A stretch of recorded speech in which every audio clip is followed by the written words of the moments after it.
PT tässä tuli justi lenkiltä, kävi ajelemassa kävelylenkillä kävi. Joo, muutenkin huomenna saattaa räntä ja vettä huomenna. Joko päivä. Joo. Mitä muuta?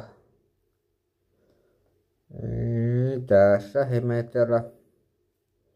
Mitä PT tässä keksii tuleva kesäaikana? Eikö mä kalaa videoa kesällä? Onkimista. Aika kuluu nopea kesälläkin talvella mulla. Ainakin tekee lumitöitä nopea, ihmetellä.